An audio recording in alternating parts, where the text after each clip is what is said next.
But now I showed how to neurologically tap into that area that makes the placebo work. And then at will, that means suddenly at will, you are able to invigorate and grandize the effect of the placebo. That means we go surpassed the placebo because we do it willfully. So this man, I love critical minds because it polishes the diamond of the truth, of knowledge. There's so much more in our mind to discover. I've only started it.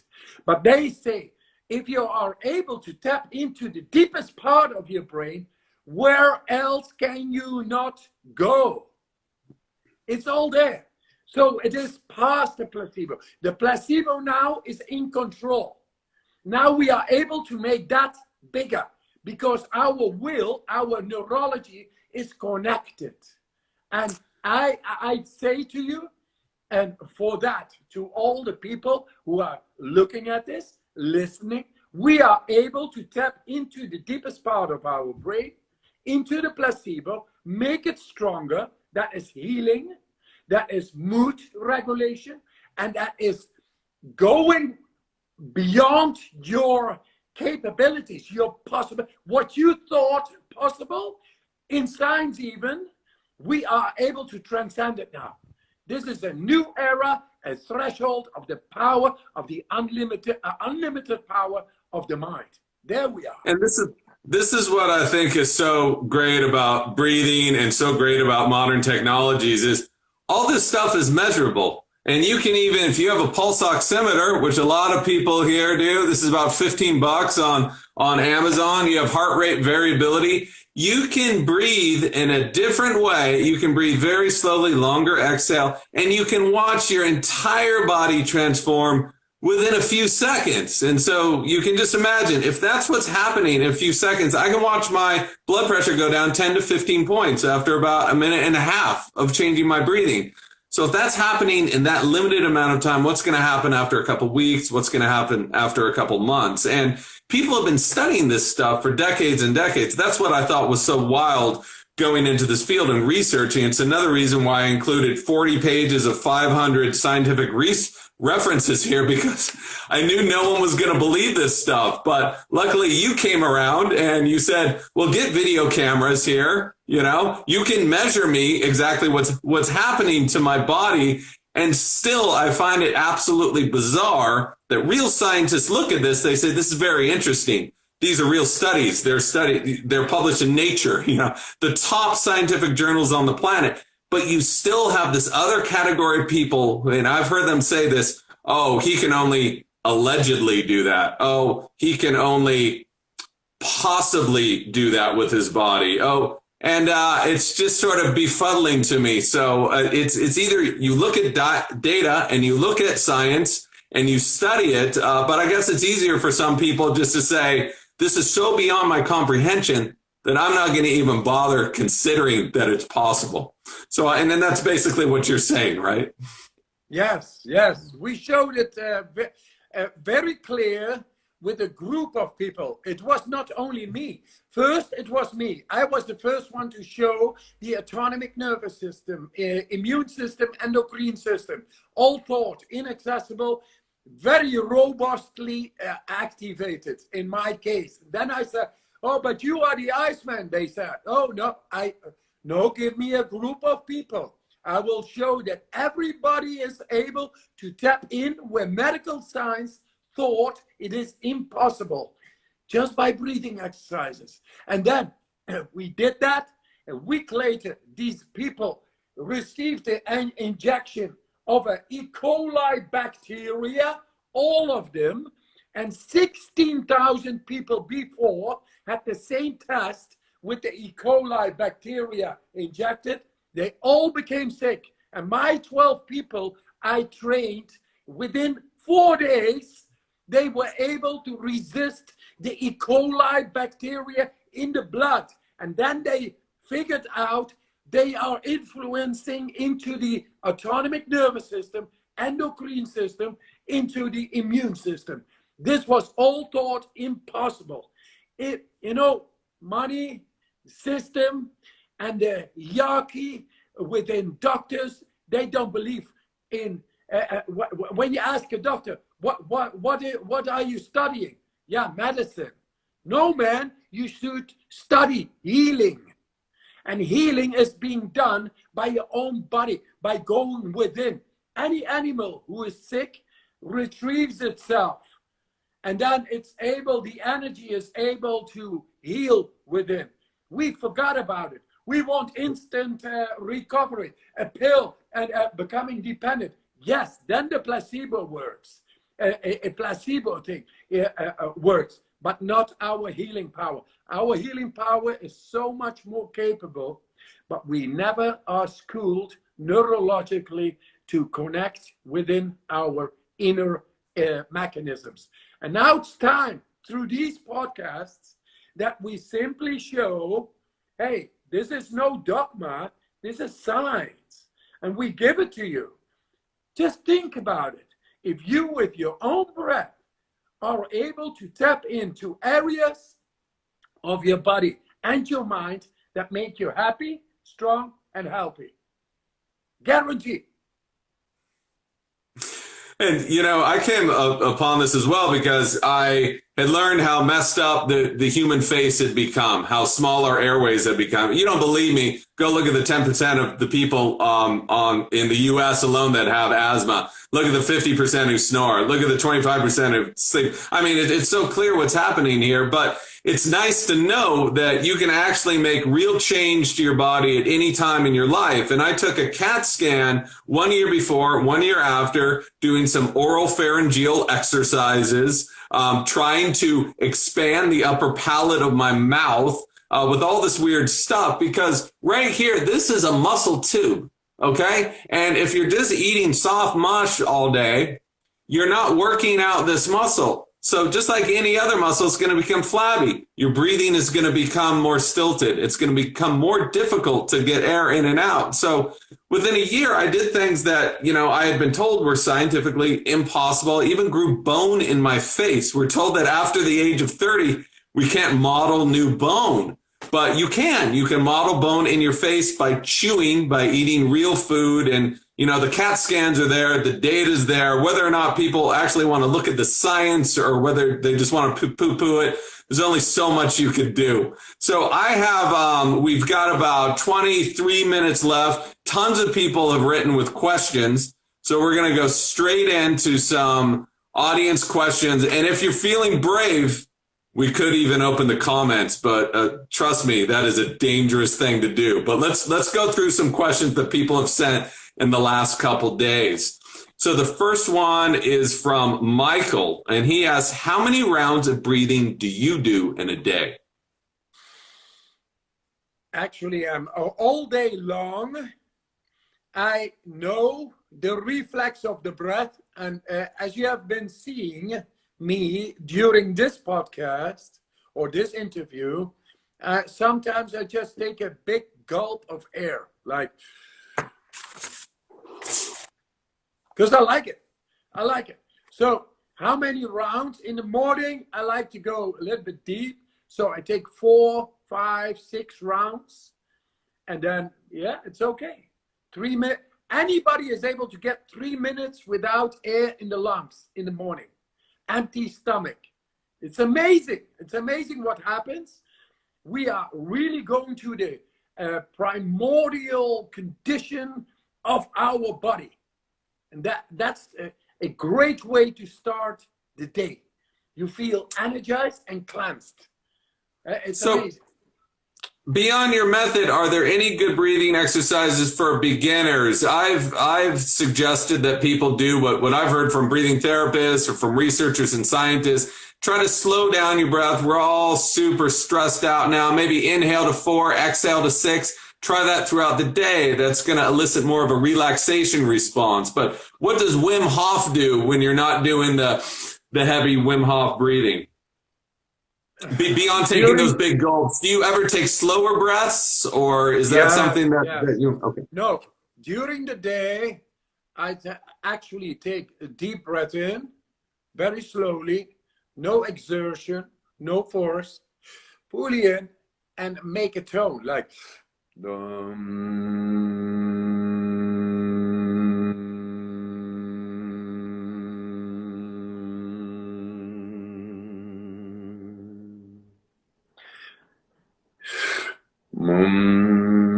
because I like it. I simply like it.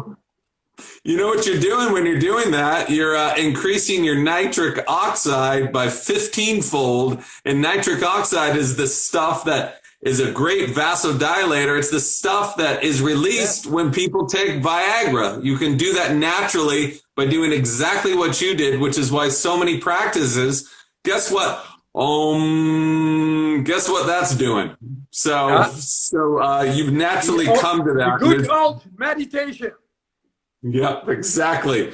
So, so the next question is from, I can't read this person's handle, something Dun Eddie says, is there really such a thing as irregular breathing? I'm going to give my little perspective on that first, then I'll pass the mic. Yes. And most of us are breathing inadequately.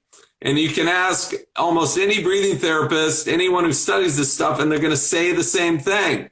Most of us are breathing way too much when we're not practicing breathing too much, which is a very, very bad thing to unconsciously be breathing too much. We're breathing only into our chest. We're breathing through our mouths. This is the most inefficient way of bringing oxygen to your body, because guess what happens when you take a bunch of short little breaths? You're bringing air in, but none of that air is diffusing through your lungs. So you're bringing it into your airway, your mouth, the bronchus, but it's not going into the lungs. So what do you have to do? Take another breath. So you're just getting little bits of air. If you take slower, deeper breaths, you can think about it like rowing a boat. You want to get to the other side of a lake? You can take extremely fluid, easy strokes. You can get over to that other side so much easier instead of taking a zillion short little strokes. So yes, you can breathe irregularly. Go outside of your house, look around. You see 95% of the people are going to be breathing inadequately. So what do you say about that, Wim? Yes, no, it looks funny. It looks funny the way you explain it with the boat, which is exactly what is going on. Not only that is going on with profane, shallow breathing, we develop an acidic state in our lymphatic system. And 95% of all the autoimmune diseases is because of a long-term acidity in our lymphatic system. Shallow breathing. How simple. So shallow breathing doesn't bring the right amount of air in our lungs to be diffused in our blood to feed our organs and our cells. So you will develop a deficit, and that deficit is not good. You better learn to breathe deeply inside and letting go. With that, you get repair, energy for repair, parasympathetic nervous system activity, which is healing and repair, restoration, and all those good things. Why shouldn't you do this? When you are in a dangerous situation, then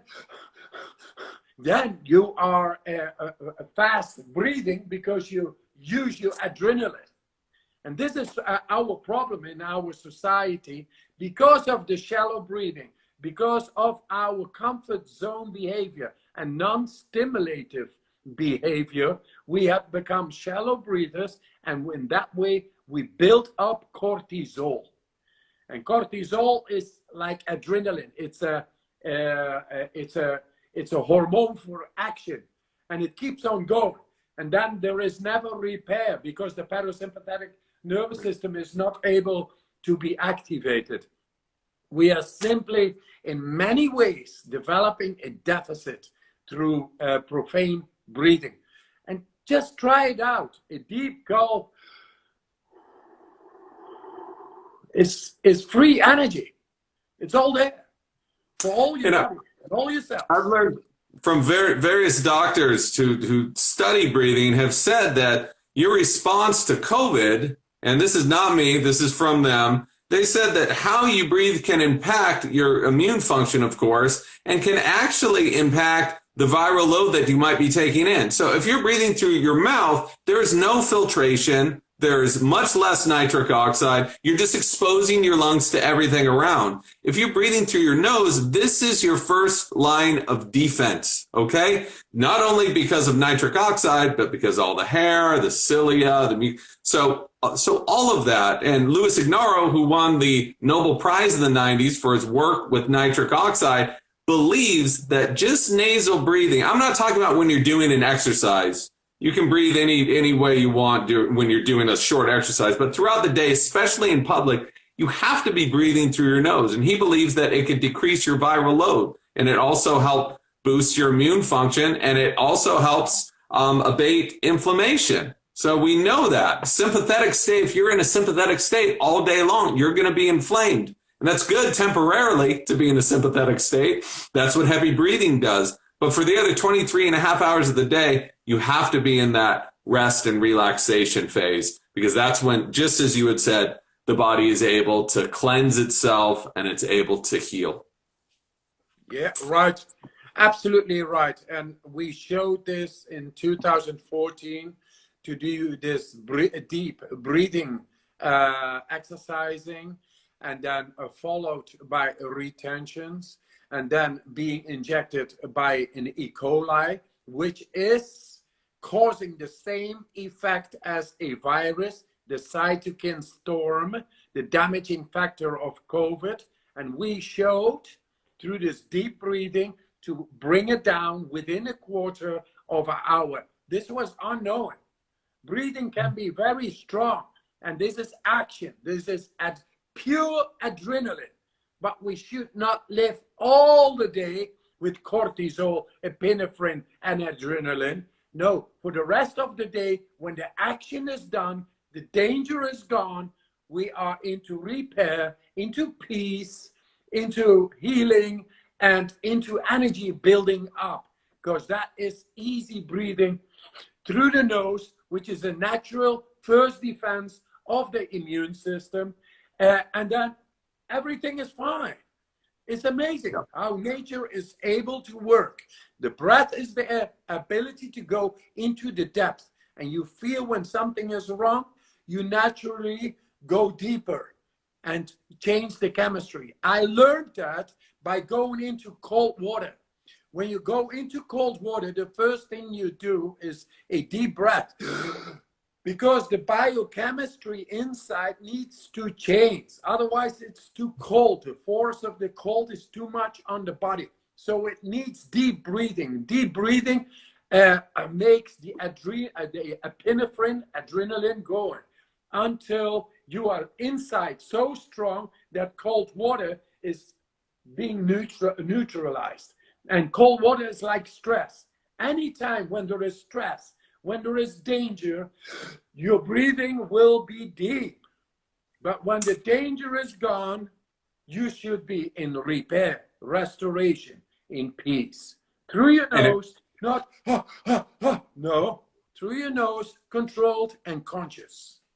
And a quick way of resetting this, and I learned this from Dr. Andrew Huberman at Stanford, is you can take 2 big breaths, then a long exhale. He calls it a physiological sigh. So if you do that about 3 or 4 times, you're just going to pivot your body into that rest and relaxation mode. And I love this. I use it all the time. If I'm stressed out, looking at stupid emails, I do that. So we're gonna let's mix things up a bit. Are you feeling adventurous, Wim?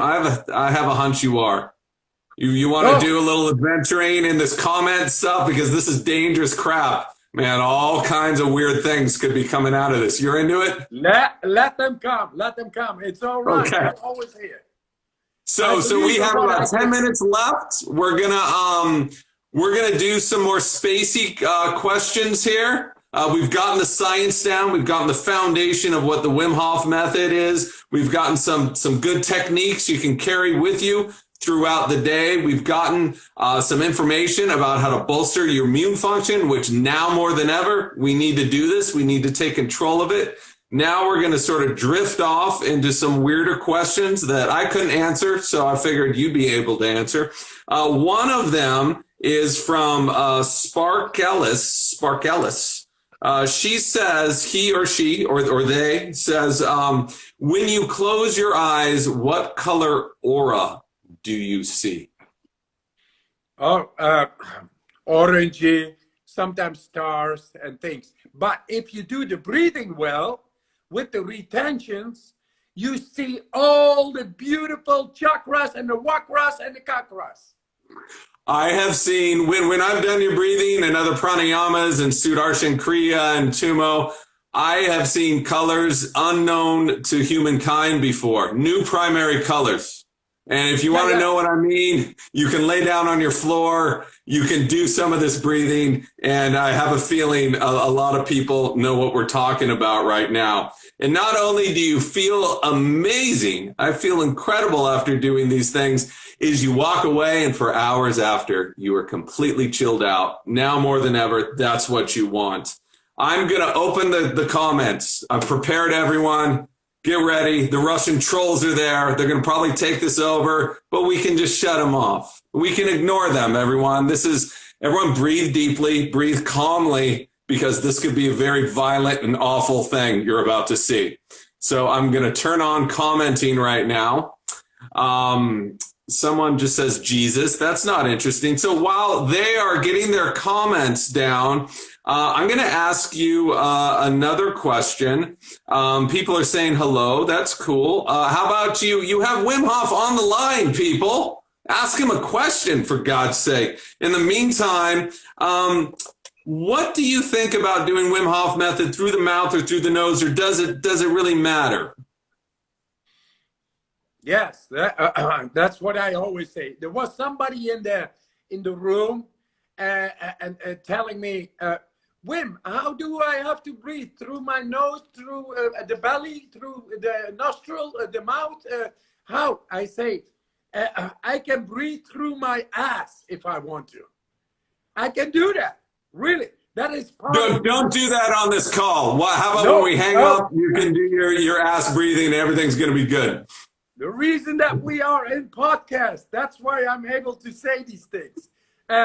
We are in distance. The thing is, it does not really matter when you are in action, doing your breathing exercises, if you do it through the nose or the mouth. It does not really matter. But we well explained before, it's better during the day through the nose. That is conscious breathing through the nose. That is neurology, is consciousness, plus the biochemistry through the nose, first line of defense. Very logic. But when you do your breathing exercises, it does not really matter. Great. And I agree. And this is something I try to make really, really clear. I was talking about habitual breathing. You don't want to be doing this. No, when you're doing an exercise that's 10, 15, even 20 minutes long, the point is to fall into that exercise and do what's most comfortable. I found personally, I wasn't able to breathe through my nose when I first started doing these exercises. I really worked on nasal breathing. I expanded my airways, and now I can breathe through my nose doing these exercises, and I love it. It's more nitric oxide. That's me. Other people are different. The point is to really allow yourself to fall in and enjoy this stuff and let the breath take you to where it's going to take you. The next question here, people are debating a few different things. So do you take any supplements? Someone wants to know. Like nope. Vitamins or minerals or anything like that? No. Through the breathing, you get influence into the molecular compounds in the cell. Sometimes it takes away an electron, sometimes it supplements itself, and then it becomes a different molecule. That is the power of the breath. When you are able to go beyond your maintenance of what you need in your body, then extra energy is there, and that is able to make changes in molecules inside our body. It's amazing. So I will say the next question here. Someone wants us. Charlie wants us to challenge one another to do a breath hold. Okay, ready? Ready, go. No, we're not going to do this, people, because this stuff isn't about competition. Everyone wants it. Wim would completely destroy me anyway. I've been a free diver for a while. I can hold my breath for a few minutes, but that's not the point. The point of practicing these breathing techniques isn't to do it better than the person right next to you. It's to do it better for yourself and to harness your own energy. Do you have any response to that, Wim? Did I sum it up okay? Yes. So the breathing exercises make you able to feed your body. And with that, your body becomes alkaline. And with that, the neurotransmitters or the nervous system, the electricity, is suddenly able to connect with your will. And what do you want? You want to connect with the hormonal system, immune system, and with the energy processes of yourself. How is it done? Through this breathing, non-forced. Don't be better than somebody else because you are the best of yourself looking for. You will never get to the best of yourself if you force yourself inside. The will is an electricity system which needs the foundation of deep breathing, making the biochemistry conditional for the will to be able to connect with any system. In the end, the best of you is your ability to control your happiness, your strength, and your health. And what is that? The happiness is the hormonal system. The health is the immune system. And the strength is the energy. And you are able to connect with that through the breathing, not through forced breathing. So don't compete because you get into the wrong mode. You become something outside instead of inside. You will disconnect and stay disconnected. Maybe you are happy that you won of somebody else, but you will not be able to connect with your happiness unconditionally. So we have 2 minutes left. I'm going to get a couple quick things in here. So that goes, a lot of people have said, I've tried to do this. It's very difficult. So I think what I'm hearing here is don't push yourself. Do it to the point at which you're comfortable and then build that base and work up for that. So if you're not able to hold your breath for 2 minutes on that first round, relax about it. Hold your breath for 30 seconds. That's great. It's 30 seconds longer than you were holding your breath the day before. So this should not be a competition. Don't judge yourself against other people. Just really fall into it and let this stuff take over. I want to answer one question from someone, a minute and a half left, about asthma. I know that the Buteyko method, breathing slowly, Papworth method, breathing through your nose. Patrick McEwen's done a bunch of amazing work with this. Anders Olsen as well with asthmatics. You can check that out. The final question here, Wim, this is it. Before we have to sign off, you have to go breathe and not eat your meal for the day, and I have to go eat my third meal for the day because I'm not quite up to that level yet. I was asked this question a couple weeks ago, and I didn't know how to answer it, but I'm sure you will. So it is, how did God invent breathing? The soul came into the body, into the cell. 4 billion years ago, the cell was created. Then it needed oxygen. And all the process now has come to this question. And now we are able, through the DNA, to show what is the soul? What is the electricity? What is the purpose of our life? And the breath is the carrier. And everybody, non-forced, is able to use the breath to get to its depth. And there is an unspoken understanding of your soul awaiting. Good luck. Amazing. Ladies and gentlemen, Wim Hof, the book, Wim Hof Method. It's out in England right now. It's coming out in the US next month, I think in the middle of October. This is my book. It's been out for a couple of months as well. I want to thank you, Wim. I don't know what time, I don't even know where you are in the world, Poland, whatever. Thank you very much for spending an hour, for weathering the storm of crazy comments. Thank you for what you're doing. Thank you for turning on hundreds of thousands of people to healing themselves with their own body. Thank you, everyone, for listening. We're out. Talk to you next time. Take care. Later.